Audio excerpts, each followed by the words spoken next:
colonisation, comment penser les mémoires. Alors, penser avec un A, penser avec un E, bien sûr, c'est indispensable, mais nous allons essayer d'aller au-delà de ce penser avec un E, c'est-à-dire au-delà du simple constat, et nous allons essayer de voir ensemble comment penser, donc au sens de comment guérir ses plaies, comment surmonter ces traumatismes de la mémoire pour essayer de s'en relever collectivement une fois le mal identifié. C'est donc une question de soins, de traitement, de médecine en quelque sorte sur laquelle nous allons nous pencher ce soir. On l'a vu toutes ces dernières années, plus encore ces derniers mois, ces dernières semaines et même ces derniers jours, à propos de sujets liés à la mémoire, comme celle de l'esclavage, la colonisation, la guerre d'Algérie ou encore le génocide dont ont été victimes les Tutsis au Rwanda. Sur toutes ces pages sombres de l'histoire plus ou moins lointaine dans lesquelles la France a pris une part plus ou moins importante, eh bien, tous ces sujets n'ont cessé de raviver des blessures de la mémoire collective ces derniers temps. L'État se retrouve en quelque sorte sur la corde raide entre déni et repentance. La société française cherche un chemin de reconnaissance et nous allons explorer ce soir ce chemin de reconnaissance jusqu'à 19h. Vous pouvez poser vos questions sur la page Facebook du musée et je m'efforcerai de les transmettre à nos trois invités de ce soir que je vous présente tout de suite. Frédéric Potier est parmi nous ce soir. Frédéric Potier est préfet, ancien délégué interministériel à la lutte contre le racisme, l'antisémitisme et la haine anti-LGBT, la DILCRA, auteur de plusieurs ouvrages, dont un livre récent que j'ai ici d'ailleurs, sur Pierre Mendès France. Pierre Mendès France, la foi démocratique aux éditions Bouquin. Et Pierre Mendès France est un personnage ô combien d'ailleurs important et emblématique de l'histoire politique, et y compris de l'histoire politique évidemment de la France par rapport à la colonisation, à la décolonisation bien sûr, et aux efforts qu'il a lui-même fait lors de son passage au pouvoir, puis par la suite d'ailleurs pour participer en quelque sorte à cette guérison des plaies qui sont au cœur de notre sujet de ce soir. Je dis bonsoir aussi à Malika Mansouri. Malika Mansouri qui est parmi nous ce soir, qui est psychologue clinicienne, maître de conférences à l'Université René Descartes, Sorbonne Paris-Cité, spécialiste des émeutes, notamment ce qu'on a appelé les émeutes de 2005, à laquelle elle a consacré de nombreux travaux, du ressenti de l'histoire coloniale dans les quartiers populaires. Et je cite un ouvrage de Malika Mansouri qui remonte à 2013, me semble-t-il, Révolte post-coloniale au cœur de l'Hexagone, voix d'adolescents.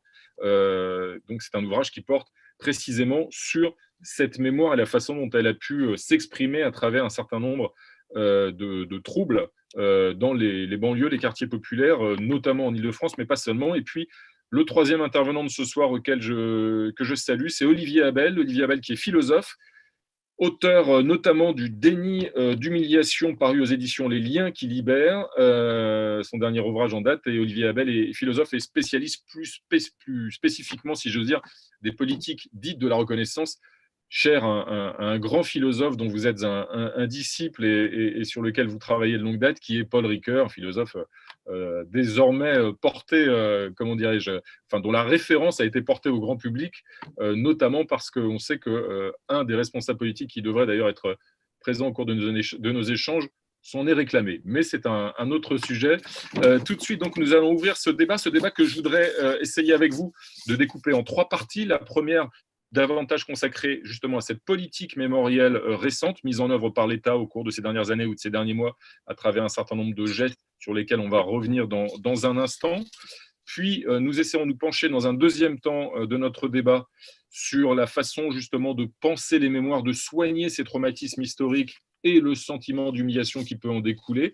Donc, se poser la question de savoir si ces gestes politiques de reconnaissance sont efficaces, suffisants, si jamais le politique a le bon rôle et peut être efficace pour contribuer à réparer, ou si au contraire il est en quelque sorte impuissant. Et puis dans un troisième temps, on se pensera peut-être sur deux instruments ô combien importants pour participer justement de cette guérison, en quelque sorte. C'est l'éducation et la culture, l'éducation notamment les programmes scolaires, mais pas uniquement, et puis la culture et comment essayer de considérer justement ces outils comme des soins qui participent justement de la façon de transmettre une mémoire commune. On pourra aussi s'interroger sur le rôle d'un certain nombre d'institutions, dont précisément le Musée national d'histoire de l'immigration. Tout de suite, je vais donner la parole à Frédéric Potier. On a assisté ces derniers mois à un certain nombre de gestes faits par l'État On peut penser notamment à la suite de la remise du rapport de Benjamin Stora au début de l'année au chef de l'État, le rapport de Benjamin Stora sur évidemment le lien entre la France et l'Algérie et les mémoires, la volonté de Benjamin Stora, d'historien, d'essayer de réconcilier les mémoires antagonistes de la France et de l'Algérie à la suite évidemment de la guerre d'Algérie et ces fractures qu'elles ont pu produire dans les mémoires historiques. Il y a donc ces gestes en direction de l'Algérie. Il y en a eu d'autres qu'on va évoquer aussi dans notre échange. Plus récemment, d'ailleurs, sur un autre plan, il y a quelques jours, la panthéonisation de Joséphine Baker. Tout ça participe de la volonté de l'État, on va dire, de contribuer justement à faire des actes qui se veulent symboliques. Est-ce que ces actes symboliques, ils ont justement vocation à essayer d'apaiser la société française, selon vous? Bonsoir à toutes et à tous. Alors tout d'abord, il y a une politique publique de l'État qui s'est justement fondée sur ces lieux de mémoire, sur ces institutions mémorielles, pour faire en sorte de transmettre des valeurs, des connaissances et de lutter contre un certain nombre de fléaux que sont le racisme, l'antisémitisme, l'homophobie aussi. Et donc cette politique-là, elle est construite avec des acteurs associatifs. C'est pas des politiques publiques complètement internalisées par l'État. Et donc, en tant qu'ancien délégué interministériel, moi, je peux apporter ce témoignage-là, qui est qu'au fond, l'État a besoin de ces lieux de mémoire. Alors, il les finance lourdement, évidemment, pas seulement lui, parce qu'il y a des dons privés, il y a des dons de personnes, évidemment, mais la politique de l'État est beaucoup passée par le biais de ces institutions. Alors, pas uniquement sur le sujet de la colonisation, hein, je pense au mémorial de la Shoah, par exemple, dont les équipes maintenant interviennent hors les murs, dans les collèges, dans les lycées. C'est le cas aussi du camp d'Émile, par exemple, à Aix-en-Provence. C'est le cas aussi du camp de Rivesaltes, où là, c'est encore plus intéressant, si j'ose dire, parce qu'on a des mémoires croisées avec des complémentarités mémorielles entre les républicains espagnols, les familles juives déportées, puis les harkis. Et donc l'État s'est saisi de ces objets-là sans forcément j'ai envie de dire, les utiliser comme un monopole. C'est-à-dire qu'il a trouvé en ces outils-là un instrument pour faire passer un certain nombre de messages et pour aller essayer de transmettre ces valeurs et ces références historiques qui sont absolument indispensables. Ça veut dire juste un point, Frédéric Potier, que l'État utilise ces instruments, ces outils, mais vous dites qu'il n'en fait pas un monopole, c'est-à-dire qu'il a besoin, en quelque sorte, de partenaires qui peuvent être associatifs, par exemple, qui contribuent à faire avancer ces gestes, à les concrétiser. Absolument, et je précise évidemment que ces instituts ou ces lieux de mémoire sont complètement indépendants et quand il s'agit de leurs programmes ou de leurs actions, l'État n'a pas son mot à dire, par exemple. Donc, c'est des programmes qui sont proposés, l'État finance, l'État a augmenté d'ailleurs continuellement ses subventions ces dernières années, et donc il le fait avec un partenariat très poussé. Alors, certains pourraient juger que c'est une délégation trop large et que l'État devrait réinternaliser ces questions-là. Moi, je crois qu'au contraire, ces institutions, elles ont une bonne connaissance des sujets, elles ont une légitimité, elles ont une crédibilité.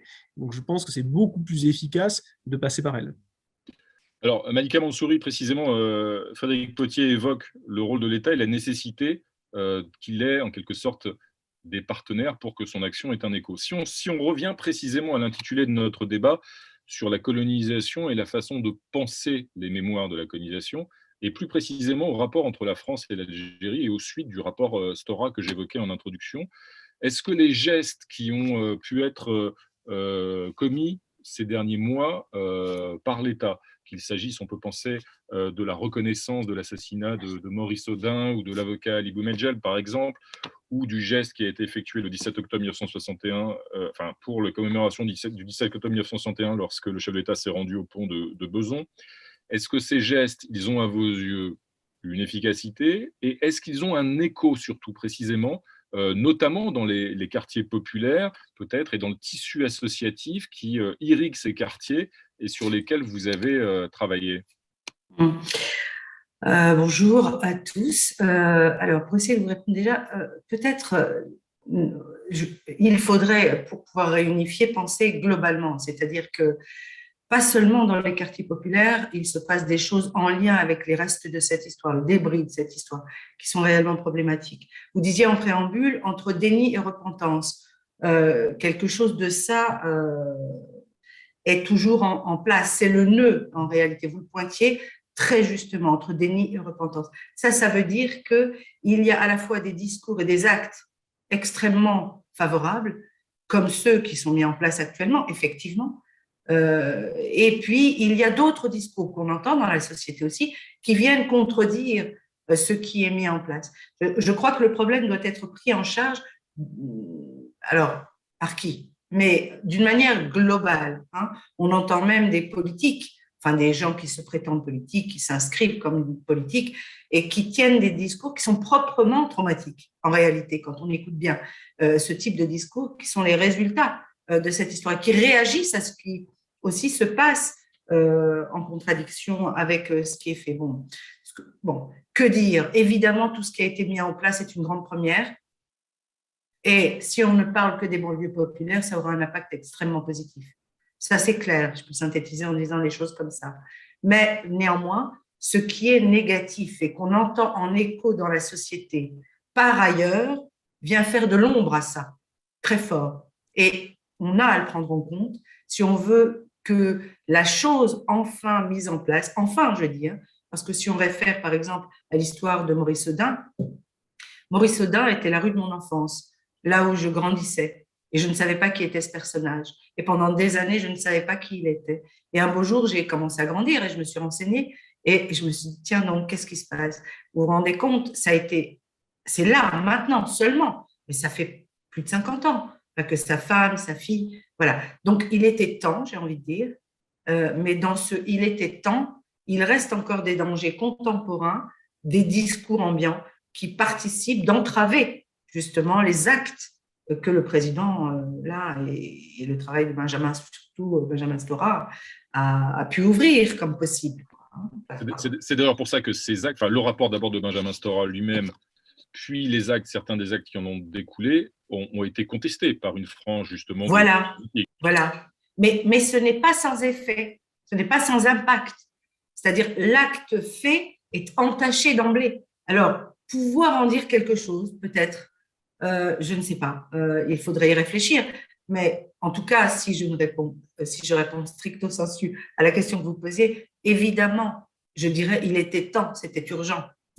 Alors, justement, Olivier Abel, Malika Mansouri dit « il était temps ». Et effectivement, il était temps, quand on pense que la guerre d'Algérie s'est achevée en 1962, on voit la durée qu'il a fallu pour que ces gestes, c'est Benjamin Stora qui dit que d'ailleurs, il n'y a jamais eu autant de gestes commis, qui ont été faits par l'État depuis quelques mois qu'au cours des décennies précédentes. Il était temps. Est-ce que ces gestes auraient dû, sans aucun doute, mais est-ce qu'ils auraient pu survenir plus tôt? C'est-à-dire, est-ce qu'il y avait, par rapport à l'importance de l'événement que fut la guerre d'Algérie en particulier, si on en reste dans un premier temps à ce sujet-là, et puis au traumatisme qu'elle a généré, qu'elle a engendré dans les différentes communautés, évidemment d'abord dans la communauté des Algériens vivant en France ou des gens issus de l'Algérie, originaires d'Algérie, est-ce qu'il fallait laisser en quelque sorte un certain temps? Est-ce qu'il était inévitable qu'il se passe beaucoup de temps avant que ces gestes puissent commencer à être effectués? Et pour qui la question? C'était pour Olivier Abel, excusez-moi Malika Mansouri. Je voulais faire circuler la parole, mais je vous redonne la parole juste après, bien volontiers. Oui. Je vais répondre à Olivier Abel ensuite. Abel. Je pense qu'en effet, il était temps que ces questions mémorielles non seulement émergent, mais soient placées au cœur des questions politiques. On le voit qu'elles le sont et qu'elles sont parfois de très mauvaise manière. Donc justement, c'est important toute communauté historique a forcément un rapport à son passé, l'organise, et avec justement parfois des excès. Justement, vous parliez de Paul Ricoeur. Paul Ricoeur disait que nous oscillions entre un trop de mémoire et un trop d'oubli. Et donc, c'est difficile de louvoyer entre ces deux excès, entre trop conserver le passé, et puis quel passé est-ce qu'on conserve, parce que c'est toujours sélectif, et puis le passé qu'on jette ou que l'on réécrit au nom du présent. Il y a aussi un présentisme actuellement qui est extrêmement puissant avec... Justement, notre présent est très puissant et très capable de réécrire le passé. Donc, il faut qu'on soit prudent dans notre rapport au passé, qu'on respecte, je dirais, son altérité aussi, ses résistances. Mais c'est aussi important qu'on puisse ensemble tirer du passé des nouveaux avenirs, des nouvelles promesses. Le passé, en ce sens-là, n'est pas fini. Alors, votre question, elle est vraiment importante parce que je pense qu'il y a des rythmes, il y a un temps pour et un temps pour. et que peut-être, justement, d'ailleurs, j'ai eu beaucoup de débats avec Ricoeur là-dessus, parce qu'il était très contre l'amnistie, et je lui disais, mais regarde, quand on sort des guerres civiles, il y a un temps pour l'amnistie, il y a un temps pour, non pas pour oublier, mais pour arrêter le mal. Et donc là, il y a un moment où il faut arrêter. Donc il faut, parce que ce qui se passe dans des cas comme ça, c'est vraiment des véritables guerres civiles. C'est des conflits qui déchirent, c'est des stasis, comme disait Nicole Leroux. Et puis après, plus tard, et c'est là qu'il ne faut pas trop attendre, c'est là que sans doute on a trop attendu. Il y a un temps pour rouvrir les mémoires, pour rouvrir les témoignages, pour refaire un espace pluriel de récits, et je dirais d'hospitalité narrative au récit des uns des autres. Et après, peut-être qu'il y aura un temps pour, non pas pour oublier, mais un temps pour la sépulture, et donc pour l'apaisement des mémoires et de cette distance qui devient à ce moment-là historique. À ce moment-là, on peut dire que c'est fini. Tant que ça n'a pas été fait, ce travail, on peut dire que ce n'est pas fini. Bon, voilà, c'est ça que je dirais. Et est-ce que, Olivier Abel, est-ce qu'au moment où, une fois passé le temps du silence, vous dites qu'il y a un deuxième temps qui est celui où on doit ouvrir les mémoires, rouvrir les mémoires, se pencher dessus justement, et on n'a que trop tardé pour ce qui est de l'Algérie, de notre rapport à l'Algérie, mais il y avait ce temps à laisser passer en quelque sorte. Est-ce que ce temps où on rouvre les mémoires, il est forcément conflictuel ou est-ce qu'il peut être consensuel? Non, moi j'aime assez le fait qu'il soit conflictuel. Non, je dirais d'accepter qu'il y a des décalages. Excusez-moi, je reviens à Ricoeur, il disait il n'y a pas de tiers absolu. Parce qu'il y a des temps, c'est différent le temps des historiens, le temps de la justice, le temps, je dirais le politique, le temps législatif, il y a le temps des lois, hein, les lois de mémoire, ça. Le temps des médias, bon, qui est plus émotif, qui est plus... Là, bon, les citoyens, je dirais, ils sont eux-mêmes partagés entre des temporalités différentes. Et donc, il y a du dissensus, et il faut simplement que ce dissensus lui-même devienne civique, qu'il devienne citoyen, que ce n'est pas que chacun pense que sa mémoire est la seule et doit s'imposer aux autres, d'une certaine manière, ou qu'il doit se fermer complètement à la mémoire des autres, à la capacité de cohabiter, de trouver une manière de cohabiter dans cette pluralité des mémoires. C'est ça le problème de politique, c'est comment est-ce qu'on fait cohabiter les mémoires. De tout temps, c'est le problème du politique, en fait. Malika Mansouri, la même question. Comment faire cohabiter les mémoires, nous dit Olivier Abel. Il y a forcément du dissensus qui apparaît, peut-être encore plus d'ailleurs, on le voit, avec aussi ce rapport extrêmement émotif, ce lien très fort à l'Algérie, en période de campagne électorale. Alors vous allez me dire, on est quasiment toujours en période de campagne électorale en France, mais là on y est. Et on l'a vu encore ces dernières semaines, entre d'un côté eh bien, la réparation tournée vers les harkis, les gestes qu'on a évoqués liés à un certain nombre de figures défendant l'indépendance d'Algérie qui ont été torturées, tuées, etc. Et ces crimes reconnus enfin des décennies après. À chaque fois, il y a du dissensus, pour parler par un euphémisme, voire du conflit. Ça ressuscite aussi forcément du conflit, a fortiori en période de campagne électorale. Oui, alors moi je suis assez d'accord avec l'idée. Alors je dirais pas conflit, mais plutôt conflictualité. Peut-être que je ne serais pas contredite. J'ai un bon ami sociologue qui disait souvent, là où il n'y a pas de conflictualité, il y a violence. Conflictualité égale débat, c'est ce qu'on est en train de faire. Donc permettre ça et que chacun puisse dire de là où il en est, ça fait évidemment des débats animés, mais ça crée la conflictualité qui permet de sortir de la violence. Frédéric Potier, vous avez le même regard? Oui, alors peut-être avec des nuances. Comment gérer cette conflictualité, et y compris d'ailleurs quand on a un rôle public comme celui que vous avez pu avoir, où effectivement vous êtes aux prises, notamment avec la DILCRA, vous étiez aux prises avec ces différentes mémoires antagonistes, enfin ces différentes communautés parfois justement antagonistes. Alors c'est vrai qu'on se retrouve aux prises avec des mémoires très fortes, très présentes en fait. Et ça, c'est pas toujours évident parce qu'il y a une part de subjectivité, il y a une part aussi de dimension très personnelle dans ces trajectoires et dans ces mémoires familiales. Non, ce que je voulais dire, c'est que la nécessité de faire sauter un certain nombre de tabous, un certain nombre de verrous mémoriels, ne doit pas non plus aboutir à donner une lecture de l'histoire qui serait trop simpliste. Et notamment sur la colonisation, moi, c'est ce que j'ai essayé de faire avec Pierre Mendès France. C'est-à-dire que Pierre Mendès France n'était pas du tout un précurseur des indépendances. C'était quelqu'un qui avait simplement une vision démocratique, libérale de ce qu'aurait dû être, de ce qu'aurait pu être l'Empire français. Et quand il octroie la souveraineté l'autonomie interne, pardon, pas la souveraineté, justement, à la Tunisie. Il amorce une politique très libérale, très progressive. Il n'a pas lui-même dans l'idée de rompre complètement avec l'empire colonial français. Et c'est aussi pour ça que c'est important, quand on cultive cette mémoire, quand on fait réémerger cette mémoire, de ne pas oublier le rôle des historiens. Parce que justement, les historiens nous rappellent que l'histoire est complexe et qu'elle n'est pas simpliste et qu'il ne faut surtout pas faire d'anachronisme. C'est ça que je voulais dire, c'est que moi je n'oppose pas les deux. Je pense que les deux sont très, très, très complémentaires et c'est le rôle justement d'un musée tel que le musée d'histoire de l'immigration de pouvoir donner ce double regard. Pour illustrer cette complexité que vous évoquez, juste un mot, Frédéric Pottier, vous l'évoquez dans votre livre, à propos justement de l'œuvre et du rôle de Pierre Mendès France. Il y a le cas de Pondichéry, qui est un cas, alors certes atypique et on va dire pas anecdotique, mais disons que ça ne concernait pas une population extrêmement vaste, mais c'est une sorte de terrain justement d'expérimentation pour Mendès France. Alors, c'est surtout un cas de figure où on a eu une décolonisation pacifique avec l'Inde, puisque ces comptoirs, les fameux comptoirs de Pondichéry, etc., ont été rétrocédés quelque part à la jeune nation indienne. Et cette histoire-là, moi, il me semblait qu'elle avait été complètement occultée, en tout cas dans les manuels d'histoire des jeunes lycéens, etc. C'est des choses qui ont été complètement oubliées. Mais ça montre aussi que, au moment même où se déclenchent les événements qui deviennent la guerre d'Algérie, en novembre 1954, il y aurait eu une autre voie possible. Voilà. Et donc, c'est ça aussi qui est intéressant, c'est d'expliquer quel est à un moment le rôle du politique, la possibilité pour le politique de choisir, de tracer un chemin, et qu'au fond, l'histoire n'est pas simplement quelque chose d'inéluctable et quelque chose qui serait forcément de nature à bousculer les trajectoires humaines ou les destins humains. Et c'est ça, c'est cette dimension volontariste politique que j'ai voulu réintroduire avec cette décolonisation oubliée, mais qui a été très, très pacifique et pour laquelle on a toujours d'ailleurs des liens d'amitié, de recherche, de science avec Pondichéry.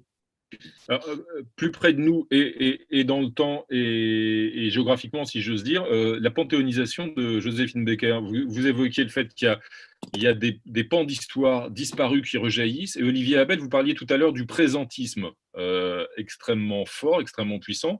La panthéonisation de Joséphine Baker il y a quelques jours, précisément, elle survient dans un présent, là aussi, politique très fort, avec des affrontements politiques très forts sur les questions identitaires en particulier, qui sont liées d'ailleurs à l'histoire, puisqu'il y a un candidat dont on a le nom en tête qui s'applique à essayer de réviser, de réécrire ou de nier une partie de notre histoire d'ailleurs. Et on l'a vu à l'occasion de la panthéonisation de Joséphine Baker, ça a été aussi brandi comme un symbole politique, on va dire, y compris d'ailleurs du côté de l'Élysée, où on a dit, voilà, Joséphine Baker, c'est la France. Est-ce que là aussi, ça veut dire que lorsque l'histoire rejaillit de la sorte dans un contexte politique aussi tendu et conflictuel qu'aujourd'hui, eh bien, là aussi, le présent peut parfois s'imposer justement sur le passé. Olivier Abel. Oui, là, il y a le présent, on est forcément au présent, donc il y a aussi un présent vivant qui essaye de rouvrir, en effet, dans le passé, retrouver d'autres points d'appui, en quelque sorte, pour élargir le présent.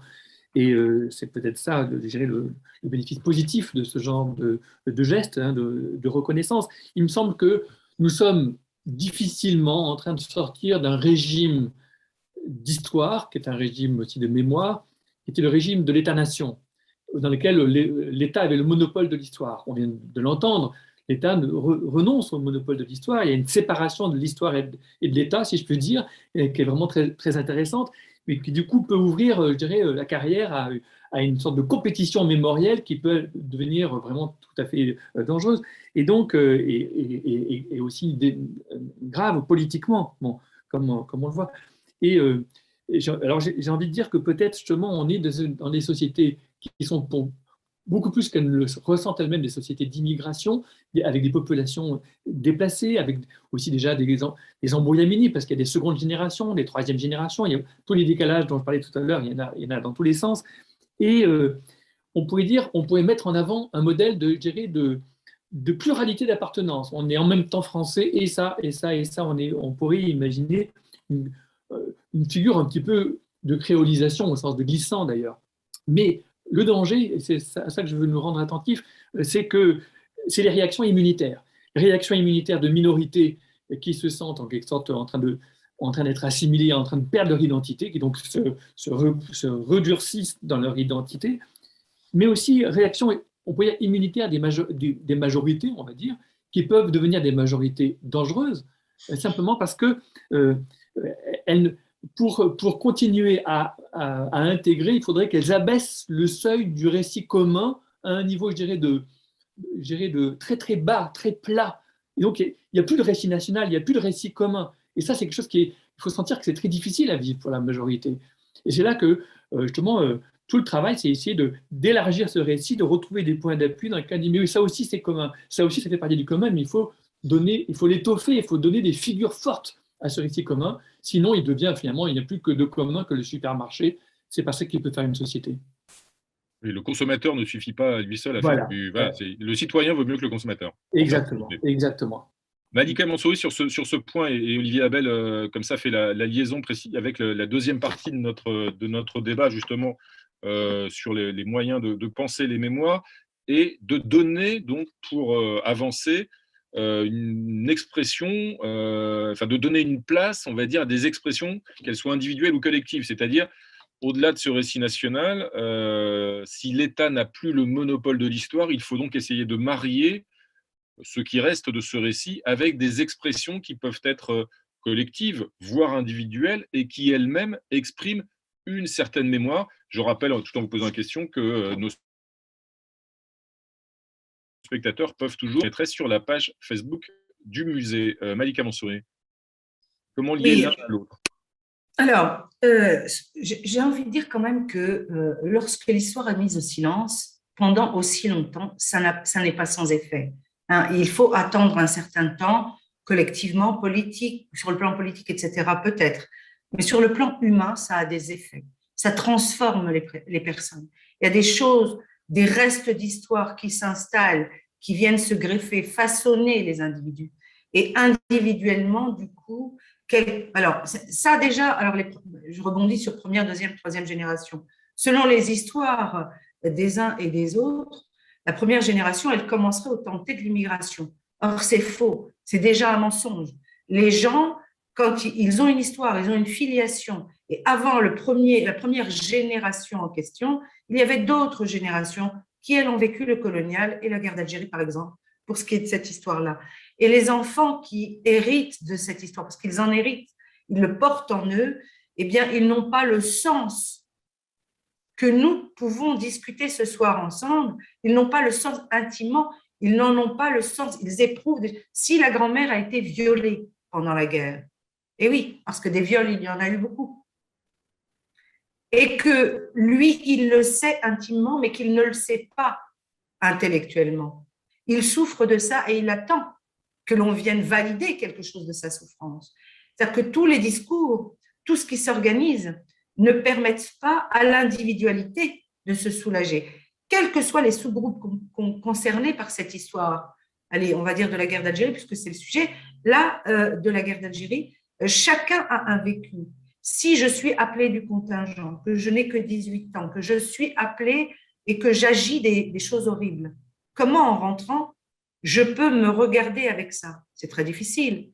Quand je suis juif d'Algérie et que je suis algérien, mais que j'ai toujours cru que j'étais pied noir, parce que je suis partie avec ce moment de départ collectif. Et que la réalité, c'est que je suis originaire de là-bas. Comment je répare ça, hein? Comment moi, individuellement, je peux, en recevant les choses collectives trop généralistes peut-être, réparer ça?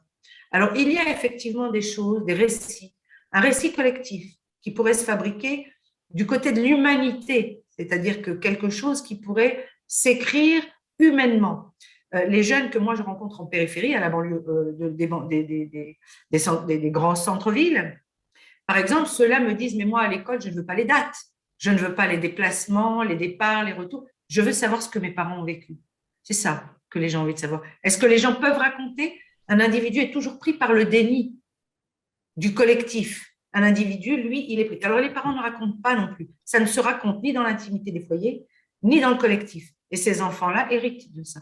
Quelle que soit la part qu'ont pris leurs parents, leur filiation, dans cette histoire globale. Hein. Voilà. Est-ce que l'État, par exemple, à travers l'éducation nationale, à travers les programmes scolaires ou autres, mais est-ce que l'État, à travers la réponse ou les faits qu'il fait, les gestes qu'il fait, pardon, est-ce qu'il peut répondre à une souffrance individuelle, à une plaie individuelle? Alors justement, il y a un moment où c'est limité, le soin individualisé. Moi, je reçois plein de gens, mais le soin individualisé, ça peut faire du bien à 1 plus 1 plus 1. Ça ne répare pas ce qui est problématique dans les liens dans la société. Et puis, il y a beaucoup de 1 plus 1 plus 1. Non, la réponse politique, elle est possible. Benjamin Stora propose déjà des choses. Ce que je pense, c'est qu'il propose, par exemple, de réunir des gens autour d'une commission justice et vérité, ce serait bien. Pas seulement les témoignages, je raconte ma souffrance, etc. etc. C'est très particulier parce que chaque individu est partie prenante de cette histoire. Ouais, à la limite, je dirais que c'est très spécifique le colonial. C'est très spécifique et ça ne se compare pas en réalité. Parce que, oui, on peut le comparer à d'autres grandes histoires collectives, mais en réalité, c'est très spécifique parce que ce sont les Français eux-mêmes qui sont impliqués dans tout ça. Et c'est comme si les haines et les guerres continuaient de manière latente, tacite. Et ça vaut pour nos institutions et nos politiques, hein, ce que je dis. Hein. Frédéric Potier, même question, qu'il s'agisse de l'Algérie ou d'autres sujets d'ailleurs.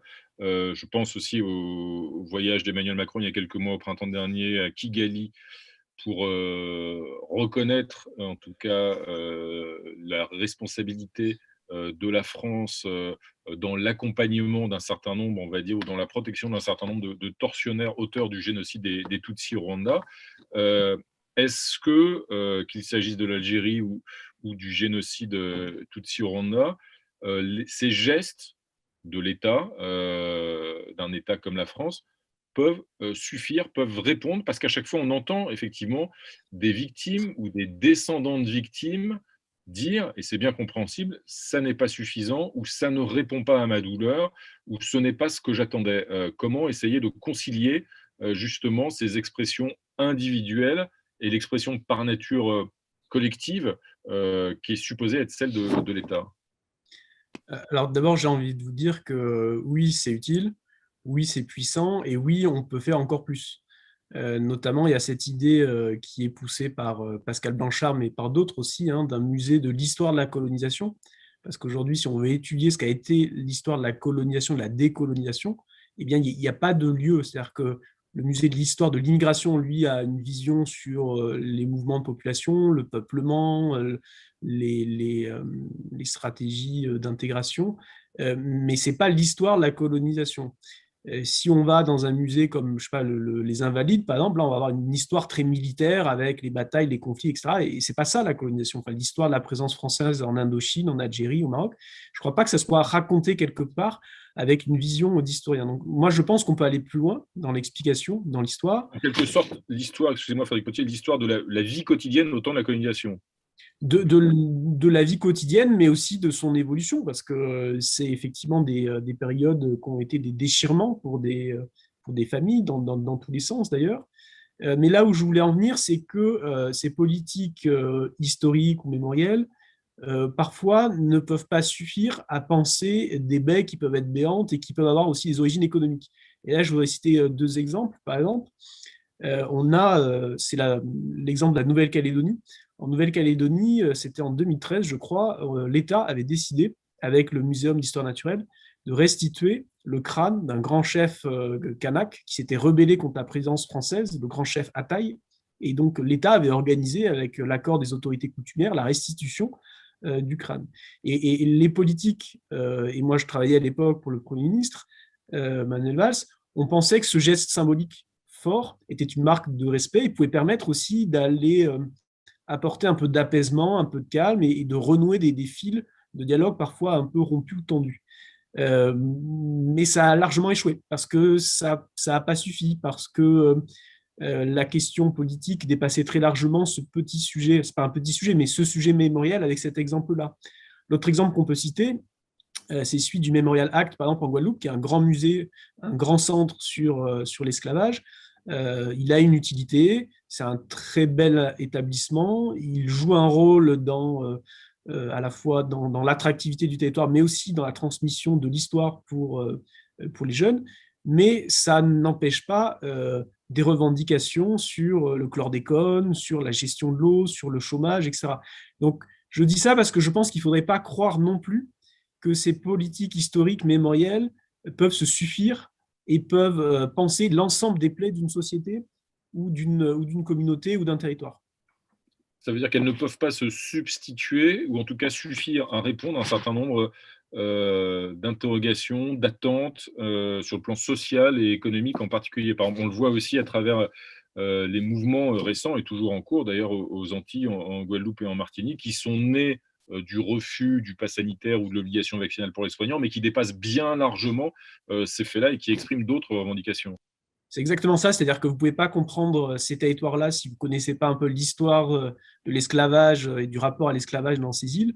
Mais les traiter, ces mouvements socio-économiques, uniquement sous un angle historique ou mémoriel, c'est faire erreur parce qu'il y a évidemment des revendications sociales, économiques qui sont très présentes, très prégnantes et auxquelles il faut apporter des réponses. Olivier Abel, même question entre justement ce poids de la mémoire qu'évoquait à l'instant Frédéric Potier et ce présentisme que vous évoquiez aujourd'hui qui peut dépasser largement le cadre simplement de cette mémoire. Et je joins à cette question une question d'un téléspectateur, Antoine Anderson, qui évoque justement, et on est un peu entre ces deux écueils depuis le début de notre échange, déni et repentance. Malika Mansouri évoquait tout à l'heure ces deux termes que j'ai moi-même utilisés lors de mon introduction.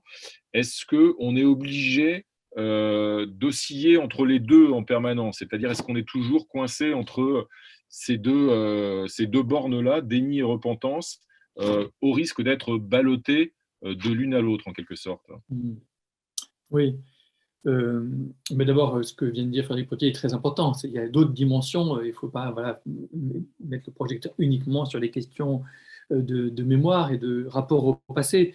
Mais quand je pense que la perestroïka, justement, c'est justement rouvrir le passé autrement et que donc une perestroïka, ça peut signifier l'effondrement d'un régime. Il faut qu'on sente bien. Enfin, moi, je pense que, je ne sais pas, je ne suis pas du tout dans la peau du président de la République, mais toutes les questions qui sont en train de s'ouvrir, on ne sait pas jusqu'où ça peut aller. Il faut être prudent dans ces questions-là parce que justement, c'est des questions extrêmement graves et qui ont une dimension infinie. Parce que justement, il y a des choses qui sont limitées. Je dirais, j'ai envie de dire, une inégalité économique, bon, avec une répartition, on peut quand même à peu près. Mais là, c'est pour ça qu'on touche les questions d'humiliation. Les questions d'humiliation, c'est des questions qui sont infinies, qui touchent quelque chose d'infini, un déni de reconnaissance qui est une demande qui peut avoir quelque chose d'infini. Une parenthèse, c'est que le livre que j'ai fait sur l'humiliation, Aurélien qui libère, on ne sait pas encore quel titre il va avoir, il n'est pas encore sorti, donc c'est une parenthèse. Mais il y a bien l'idée de déni, le déni d'humiliation. L'humiliation, ça fait taire. Je reviens sur ce que disait Malika Mansouri tout à l'heure, ça fait taire et pour longtemps, et ça met du temps à la part. Et justement, le danger, c'est lorsque si ça fait parler, quand ça fait parler, que ça fait juste parler de ressentiment. Comment sortir de cette dialectique infernale? Et justement, parce que ça prend du temps. Un échange marchand, c'est rapide. Je dirais un échange de violence, c'est rapide. Un échange d'humiliation, ça met un temps fou. Et d'ailleurs, la reconnaissance prend du temps. Ça demande du temps, c'est pas juste un don contre don. Justement, ça prend du temps, il y a un délai. Ça veut dire que c'est une question, juste sur ce point-là, sur le sortir d'humiliation, Olivier Abel, ça veut dire que c'est une question de plusieurs générations. Ça ne peut jamais être la génération qui elle-même s'est sentie et a été humiliée qui peut en sortir en quelque sorte. Si, peut-être, mais il y a vraiment un travail de, je dirais, presque de. Il y a un théâtre de la reconnaissance. Il faut vraiment mettre le paquet sur ce théâtre, qui est d'abord un théâtre de la justice et un théâtre de la vérité. Genre, ce que disait Malika Mansouri aussi, c'est très important. Il faut rendre justice au passé. Faire ce travail de rendre justice.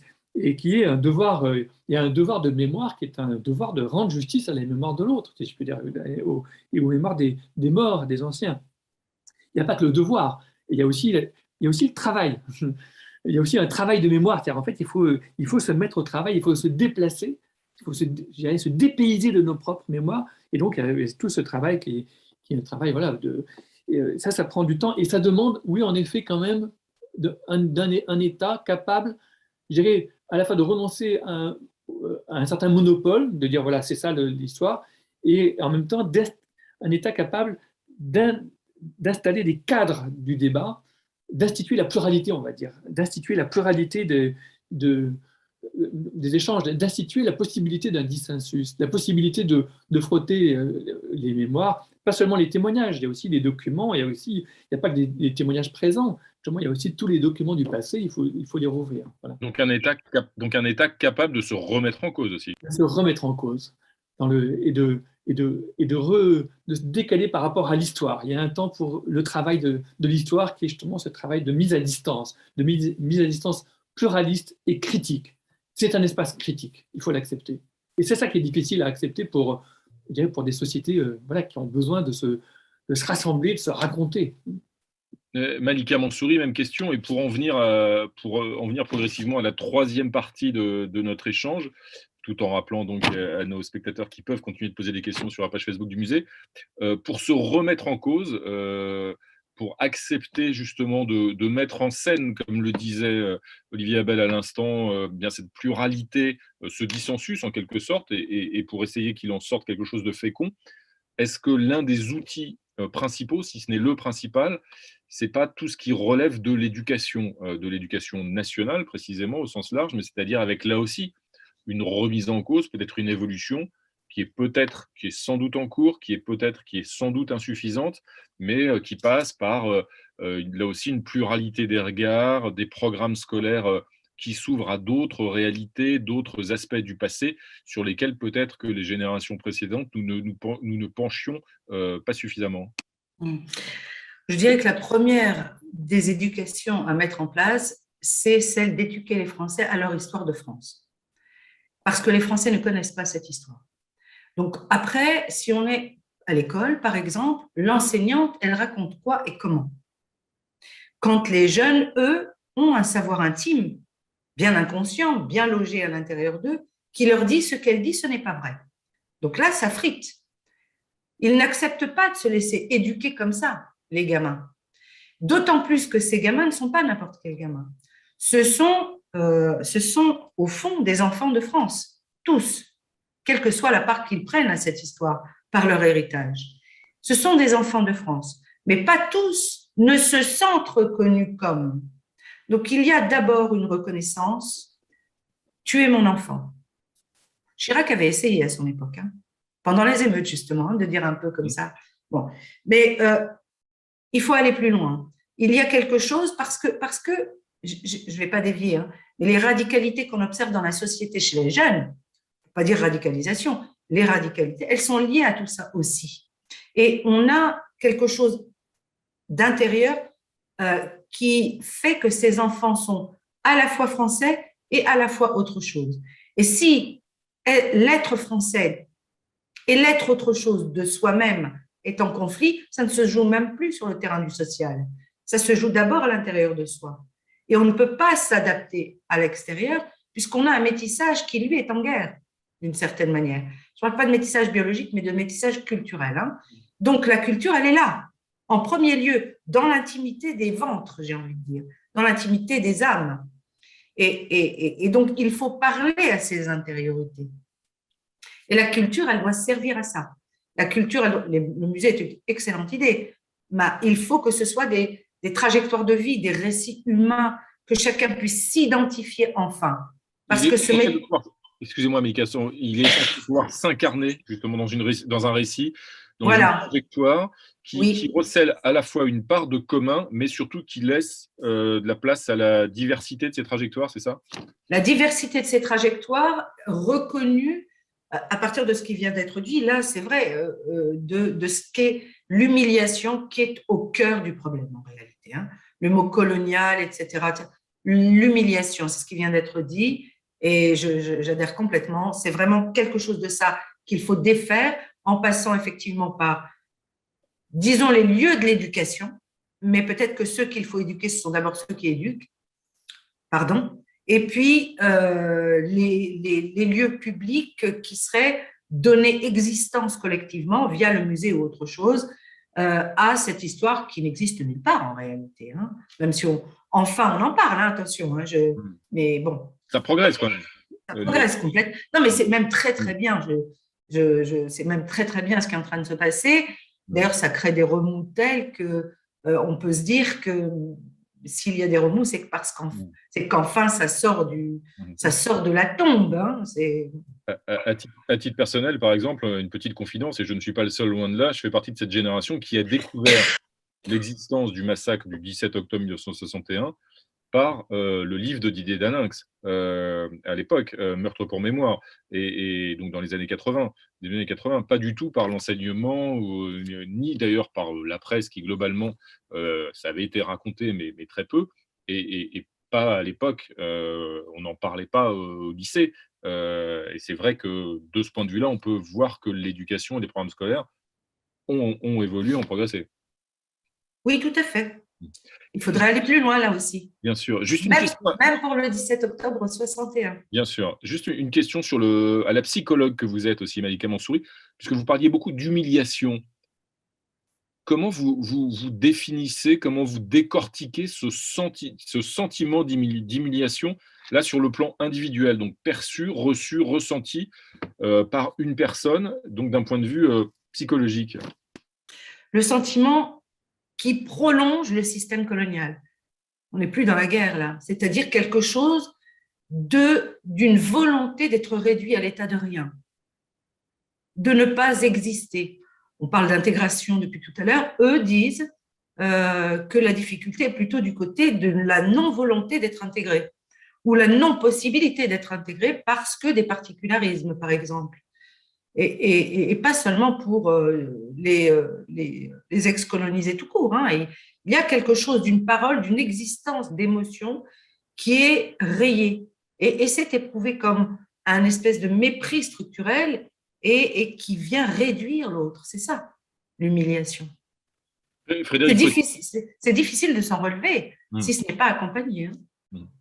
Frédéric Pottier, est-ce que justement, pour en revenir à ces deux outils qu'on évoquait à l'instant avec Malika Mansouri, l'éducation et la culture qui vont de pair, en fait, est-ce que ce sont ces deux outils qui sont indispensables pour surmonter l'émotion, puisque là, on est dans une dimension extrêmement émotionnelle qui peut se transmettre d'ailleurs de génération en génération, pour réparer l'humiliation et pour surmonter l'émotion? Est-ce que ce sont deux outils qui sont indispensables et même indépassables à vos yeux? Oui, bien sûr, et je pense qu'il y a aussi l'outil des lieux publics. Par exemple, moi qui ai fait mes études à Bordeaux, le fait d'avoir maintenant un buste de Toussaint Louverture sur les quais à Bordeaux, c'est extrêmement important. Le fait d'avoir une statue, hein, c'est pas une statuette, c'est une statue qui représente une jeune esclave en partance pour les Antilles, là aussi c'est extrêmement important dans une ville qui avait gommé presque complètement son passé de port négrier. Donc ça, je pense que c'est important. Les noms aussi, hein. C'est vrai qu'il y a eu des initiatives fortes en ce sens avec un rapport qui proposait un certain nombre de noms que les pouvoirs publics pouvaient utiliser, dont ils pouvaient s'emparer pour baptiser des rues, des lieux, etc. À la RATP, bientôt, on aura une station Aimé Césaire, voilà. Donc ça, c'est très bien, ça participe de ce mouvement, mais je pense qu'il ne faut pas non plus tomber dans une forme d'enfermement qui serait identitaire ou mémoriel. C'est-à-dire que je pense, moi, qu'il faut cesser de dire à nos jeunes qui sont beaucoup plus que leur couleur, leur religion, le pays de naissance de leurs parents, et qu'ils ont aussi une part de liberté. Et ça, je pense qu'il ne faut pas cesser non plus de leur dire, tout en reconnaissant ce qu'on a évoqué sur l'humiliation. Et donc, moi, je suis très partisan de l'identité multiple, millefeuille identitaire. Et d'ailleurs, l'identité, c'est quelque chose de mouvant. Le grand leader kanak Jean-Marie Tjibaou disait l'identité, elle est devant nous. Et ça, je pense que c'est important de le redire aussi, pour ne pas être uniquement dans une approche crispée sur le passé, même si, comme je l'ai dit tout à l'heure, moi je suis très partisan évidemment de ces politiques mémorielles. On n'est pas uniquement dépositaire en quelque sorte d'une identité qui nous a été transmise, c'est-à-dire qu'on contribue nous aussi, quelles que soient nos origines, de par notre action, à la nourrir et à la modifier, cette identité au fil du temps. C'est pas simplement un héritage qu'on supporte même parfois, ou un legs lourd, parfois trop lourd à porter. Bah, bien sûr. Il se trouve que j'ai un de mes amis qui est ténor, qui est martiniquais, et voilà, là on lutte contre les préjugés en permettant à un jeune ténor martiniquais d'aller chanter le répertoire le plus classique de la musique classique. Et donc là aussi, ça fait partie des marges de liberté qu'il faut aussi explorer. Et en même temps, cette politique que vous évoquiez tout à l'heure, notamment cette politique des lieux publics, on le voit bien, elle est toujours, il faut pas être naïf, et je sais que vous ne l'êtes pas, elle est toujours source de conflits. C'est-à-dire, soit lorsqu'effectivement on fait émerger de nouveaux lieux, vous évoquiez Bordeaux, pour reconnaître une part, pour afficher enfin une part de l'histoire du passé esclavagiste ou colonial, etc. Soit à l'inverse, parce que certaines revendications réclament d'effacer, de faire tomber un certain nombre de statuts qui, précisément, eh bien, glorifient des personnages qui n'ont pas forcément à l'être en vertu de leur action passée. Et bien sûr, et d'ailleurs, il y a toujours eu des combats très politiques dans un certain nombre de communes sur la reconnaissance de la guerre d'Algérie, quelle date on prend, qu'est-ce qu'on écrit, quels mots, etc. Tout ça est extrêmement politique. Et d'ailleurs, ce n'est pas complètement nouveau, hein, quand on reprend l'histoire des noms de rues, des noms de places au début du XXe siècle, on voyait bien qu'il y avait des politiques entre les anticléricaux et les cléricaux. Mais je pense qu'on a avancé parce que je vois dans un certain nombre de communes, justement, on refuse maintenant des noms qui seraient trop consensuels avec les noms de fleurs ou les noms de prairies, etc. Et que justement, on va piocher dans un répertoire qui jusque-là n'était pas trop investi. Moi, je pense que ça, c'est un progrès. Malika Mansouri, même question sur les lieux publics, les noms de rues ou autres. On peut trouver là un patrimoine commun qui en même temps reflète la diversité. Sur un autre plan qui là n'est pas lié à l'histoire coloniale, mais à l'histoire politique, on sait qu'on a par exemple dans notre histoire toujours plus trouvé, on va dire, d'avenue Lénine ou de rue Maurice Thorez en banlieue est, par exemple, si on se place en France, qu'en banlieue ouest. Oui, je suis un peu embêtée avec cette question-là quand même, parce que, bon, des noms de rue, c'est compliqué, des noms de rue si on a été dans l'histoire criminelle. Bon, voilà. Après, l'histoire a... Oui, il y a des... Bugeaud, par exemple. Je me demande si c'est pas à Bordeaux que je l'ai vu d'ailleurs, ou à Aix peut-être, je ne sais plus. Il y a encore des casernes d'ailleurs, il y a encore des casernes qui portent ce nom-là. Donc mais ouais, non, mais c'est complètement dingue en fait. Quand quelqu'un est concerné par cette histoire, mais immédiatement le cœur s'emballe, quoi. Enfin, c'est effrayant ce que ça peut avoir comme effet. Bon, voilà. Donc voilà. Après, pour ce qui est des statuts ou autres, je pense que l'histoire doit pouvoir se raconter sous toutes ses formes. Et que plutôt que de déboulonner, il faudrait, mais certains le proposent déjà, hein, greffer tout, voilà, ne pas faire comme si, par exemple, Jules Ferry n'était que le promoteur de l'école pour tous, mais il est aussi bien autre chose. Et ça vaut pour tous les personnages de l'histoire, quoi. Ça, ce serait aidant, ce serait une reconnaissance de toutes les parties. Là, voilà. Olivier Abel, comment est-ce qu'on fait pour reconnaître toutes les parties, comme le dit à l'instant Malika Mansouri, sans verser dans une forme de cacophonie? Est-ce que c'est un risque qu'on peut éviter, justement, sans succomber au poids du présentisme que vous évoquiez? Oui, j'ai bien aimé sa manière de dire, justement, c'est le même qui et qui. Voilà, Colbert, c'est le même qui. Colbert, c'est quelqu'un aussi qui a protégé les protestants. J'ai envie de dire, d'ailleurs, c'est un exemple, mais c'est important d'installer, je dirais, le conflit des interprétations de l'histoire, de l'installer dans les noms des rues, de l'installer dans les monuments, dans les statuaires, l'installer comme cadre public qui autorise le débat, le conflit.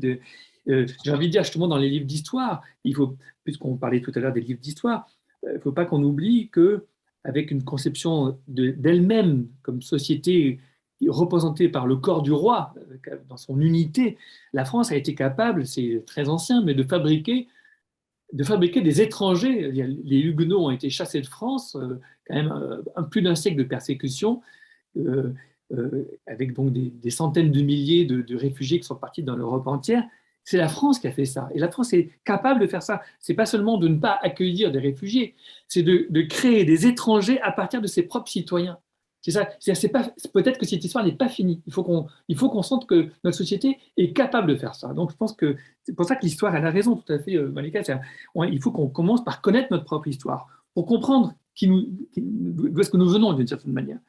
Et j'ai envie de dire par rapport à ça qu'il y a un danger, le grand danger, c'est le scepticisme, c'est de dire de toute façon, l'histoire, c'est toujours l'histoire des vainqueurs, et que, voilà, de toute façon, bon, pas la peine. Et non, je pense que c'est très important de refaire confiance, de ne pas être incrédule en quelque sorte, en disant de toute façon il nous trompe, de toute façon ça va avec le complotisme d'ailleurs.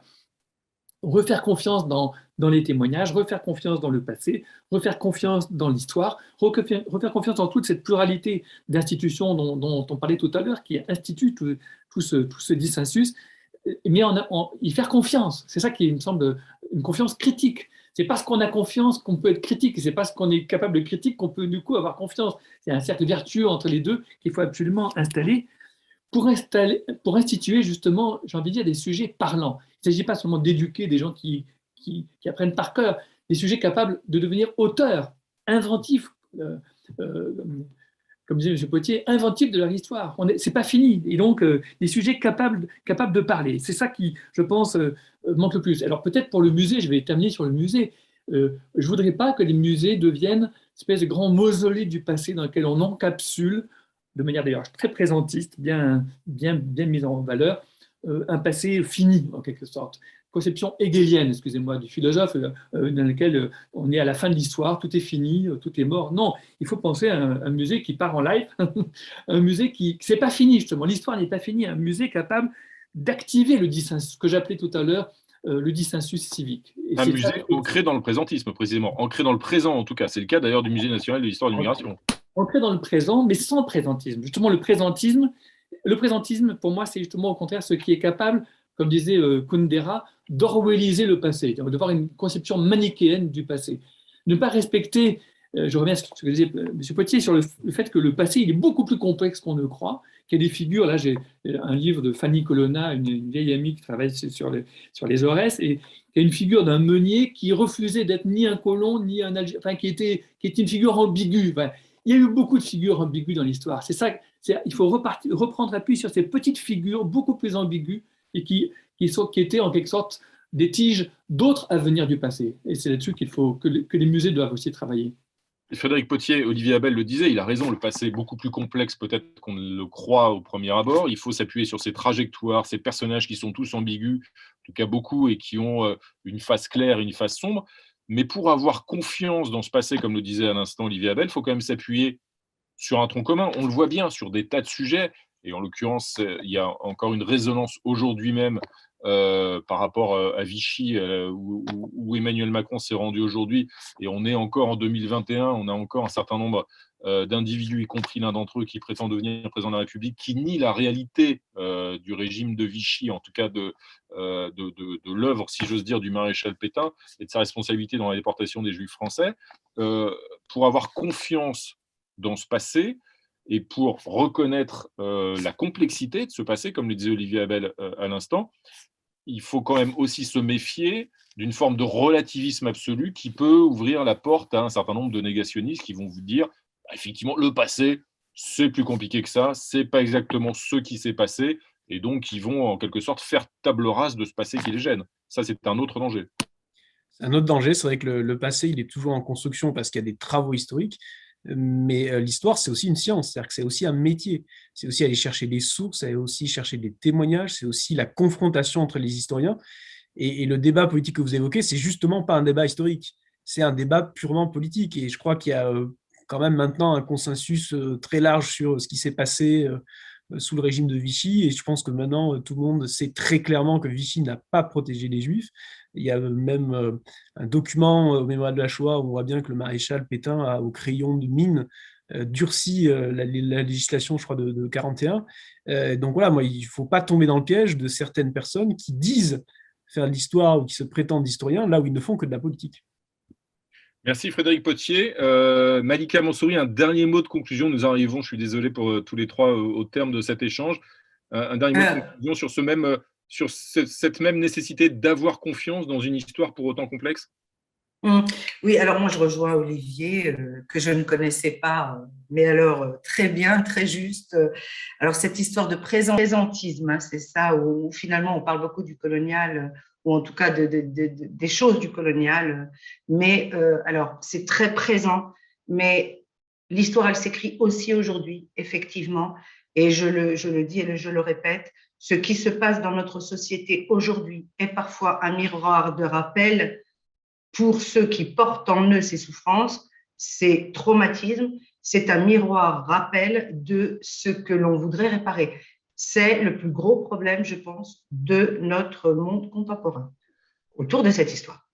Merci beaucoup. Merci Malika Mansouri. Merci Olivier Abel. Merci Frédéric Potier. Merci à tous les trois pour cet échange. On sera donc vigilants. On continuera ensemble de construire cette histoire au jour le jour, voilà, et cette identité toujours mouvante et qui s'enrichit de cette multiplicité, de cette multitude. Merci à tous les trois en tout cas pour cet échange extrêmement riche et pour vos différentes approches qui, me semble-t-il, se sont complétées justement sur cet objectif commun d'essayer de penser nos mémoires. Merci à tous nos spectateurs qui ont suivi cet échange. Merci évidemment aux équipes du Musée national de l'histoire de l'immigration pour l'organisation de cette nouvelle session du musée par live. On se retrouvera bien sûr en 2022, en distanciel, en présentiel, on verra bien évidemment, mais maintenant on s'est habitué même à user de ce vocabulaire de distanciel. On en a appris des choses ces derniers mois. Merci à tous en tout cas. Il me reste aussi à vous signaler qu'au Musée national de l'histoire de l'immigration, donc au Palais de la Porte Dorée, eh bien, se tient toujours et jusqu'au 13 février une formidable exposition Picasso l'étranger qui participe précisément de cette histoire plurielle de l'immigration qui a constitué aussi à bâtir cette identité française dans toute sa pluralité. Merci à tous et à très bientôt. Au revoir.